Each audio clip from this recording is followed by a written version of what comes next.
शुभ संध्या प्रिय मित्रों, एक बार फिर से आपका स्वागत है आपके अपने एजुकेशन कैप्सूल चैनल पे। और आपने थंबनेल देख लिया होगा। तो आज हम बात करने वाले हैं बिहार ग्राम कचहरी न्याय मित्र की द्वितीय काउंसलिंग के बारे में। जैसा कि आपको पता है कि 5 जून को आपकी प्रथम काउंसलिंग हुई थी। उसके बाद अब आपकी जो है 19 जून को, जैसा कि मैं पिछले कई वीडियो से आपको बताता आ रहा हूं कि आपकी जो अगली काउंसलिंग है वो 19 जून को प्रस्तावित है। ठीक है, तो अब जैसा कि ऑफिशियल जो है नोटिफिकेशन आ चुका है कि काउंसलिंग तिथि जो है आपकी है 19 जून ही होगी। ठीक है, अब यहां पे हम कई प्रमुख बिंदुओं पे बात करेंगे। जैसे मेरिट लिस्ट में अगर पहले नंबर वाले अनुपस्थित थे तो वो क्या जा सकते हैं, ठीक है, या फिर जो 2 नंबर पे हैं जो मेरिट लिस्ट में, उन्हें भी जाना चाहिए कि नहीं जाना चाहिए, इस पे भी हम बात करेंगे। और जिन्हें नियोजन पत्र नहीं मिला है, जैसा कि आपको पता होगा कि जो भी कई लोगों की काउंसलिंग हो चुकी हैं और उन पे जो है प्रधान ने जो है दस्तखत नहीं किए हैं, तो क्या उन लोगों को भी जाना चाहिए इसमें। ठीक है, या प्रथम काउंसलिंग किसी वजह से, जैसे आपका आधार जो ओटीपी नहीं आया था उसकी वजह से, या आपका आवेदन जो उसमें जो लिंक है वो आवेदन लिंक ही नहीं खुला, जिससे आपका पोर्टल नहीं खुल पाया और आपकी काउंसलिंग नहीं हो पाई, तो ऐसे लोगों को क्या करना है, तो इसके बारे में हम पूरा ही विधिवत हम बात करने वाले हैं इस वीडियो में। ठीक है, तो चलिए हम चलते हैं जो भी ऑफिशियल नोटिफिकेशन के लिए उसको देख लेते हैं।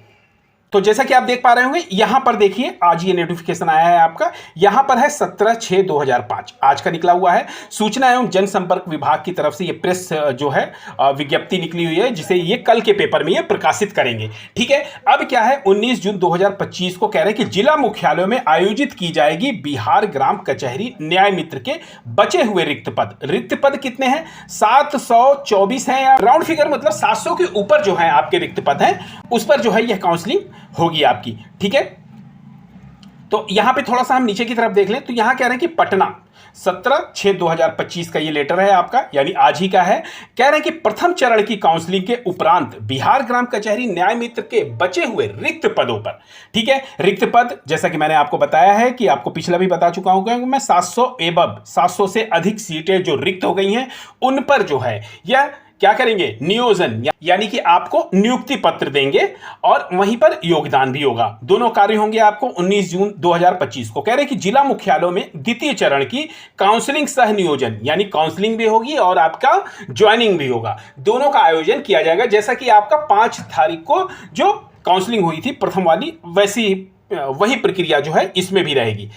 अब यहां पे कह रहे हैं कि 5 जून 2025 को आयोजित प्रथम चरण की काउंसलिंग में जो अभ्यर्थी, ठीक है, यहां पे थोड़ा सा आपको इसको समझना होगा कि प्रथम चरण की जो काउंसलिंग थी उसमें जो अभ्यर्थी किसी कारणवश भाग नहीं ले सके हैं, तो देखिए प्रथम चरण वाली वैकेंसी में प्रथम चरण वाली जो काउंसलिंग थी उसमें कौन भाग नहीं ले सके हैं? जो भी मेरिट लिस्ट में पहले नंबर पे थे वही तो भाग नहीं ले पाए।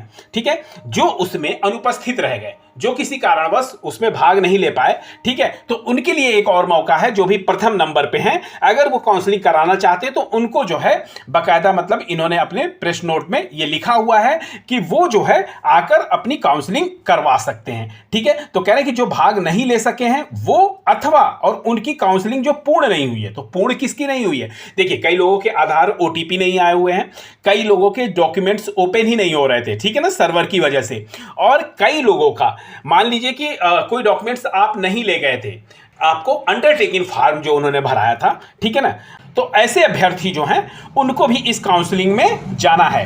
ठीक है, तो अब बात क्लियर हो चुकी है कि ऐसे लोगों को भी इस काउंसलिंग में जाना है। और जो पहले नंबर पे अनुपस्थित हैं, ठीक है, उनकी जगह दूसरे नंबर वाले को भी जाना है, क्योंकि देखिए सीधी सी बात है, जो पहले नंबर पे जो व्यक्ति गया है, ठीक है, वहां पर पहली काउंसलिंग में, और वो अगर अनुपस्थित था, उसने किसी कारणवश इसमें मन बनाया कि नहीं कर रहा है, और ये द्वितीय चरण वाली काउंसलिंग है, इसमें भी वो नहीं जाता है, तो फिर क्या होगा, काउंसलिंग में सेकंड वाले को मौका मिलेगा। और सेकंड वाले को कब मौका मिलेगा? जब वो वहां उपस्थित होगा तब। तो इसलिए आपको देखना है कि आपकी सीट जो है पिछली वाली काउंसलिंग में रिक्त हुई है कि नहीं। अगर रिक्त है तो सेकंड नंबर वाले लोगों को इस काउंसलिंग में जरूर जाना चाहिए। अगर आपके पास फोन कॉल्स आते हैं या नहीं आते हैं तब भी आप जरूर जाइए।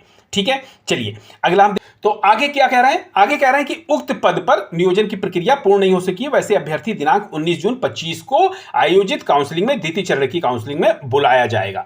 ठीक है, और ये बुलाया जाएगा, ये उन्हीं लोगों को भी बुलाएंगे जो अनुपस्थित हो गए हैं, ठीक है, और उनको भी बुलाएंगे जो किसी कारणवश उनका अभ्यर्थन निरस्त हुआ है। जैसे मान लीजिए कि पर्टिकुलर जो 5 तारीख को जिन्होंने काउंसलिंग कराई और उन्हें कोई डॉक्यूमेंट्स जो है उनके सही नहीं है, ठीक है, तो अब क्या है, अब लीगल तौर पे आप देखें तो सेकंड नंबर पे जो है उनको मौका मिलना चाहिए, तो उनको भी कॉल किया जाएगा। ठीक है, चलिए नीचे की तरफ हम बढ़ते हैं तो देखते हैं यहां पर जिला पंचायत राज पदाधिकारियों की देखरेख में काउंसलिंग सह नियोजन प्रक्रिया आयोजित की जाएगी तथा प्रमाण पत्र एवं दस्तावेजों का जांचों उपरांत सफल अभ्यर्थियों को संबंधित ग्राम पंचायत सरपंच के द्वारा नियोजन एवं सहमति पत्र प्रदान किया जाएगा। वही चीज है जैसा पहले काउंसलिंग में हुआ था, आपको नियोजन और सहमति पत्र मिलेगा।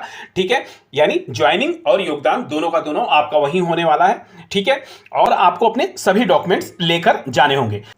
जो लोग ही दूसरे नंबर पे हैं और उनका प्रथम काउंसलिंग में सीटें रिक्त आ गई हैं, ठीक है, कोई अभ्यर्थी ने नहीं कराया है, किसी जांच में त्रुटिवश अपने डॉक्यूमेंट्स नहीं लगा पाए हैं, ठीक है, तो उसमें क्या होता है, दूसरे नंबर वाले को मौका है तो वो जो है अपना चरित्र प्रमाण पत्र और स्वास्थ्य प्रमाण पत्र जरूर बनवा लेंगे इन दो दिनों में। ठीक है, चलिए अब आगे हम बढ़ते हैं। यहां पे है कि इस संबंध में सारी सूचना आधिकारिक वेबसाइट और विभाग के सोशल मीडिया प्लेटफॉर्म पर दी जाएगी। चलिए ये तो अपना लिखे हैं, लेकिन पूरा का पूरा यहां पर जो यही है कि आपकी 19 तारीख को काउंसलिंग है और आपको अपने 19 तारीख के काउंसलिंग में जाना है।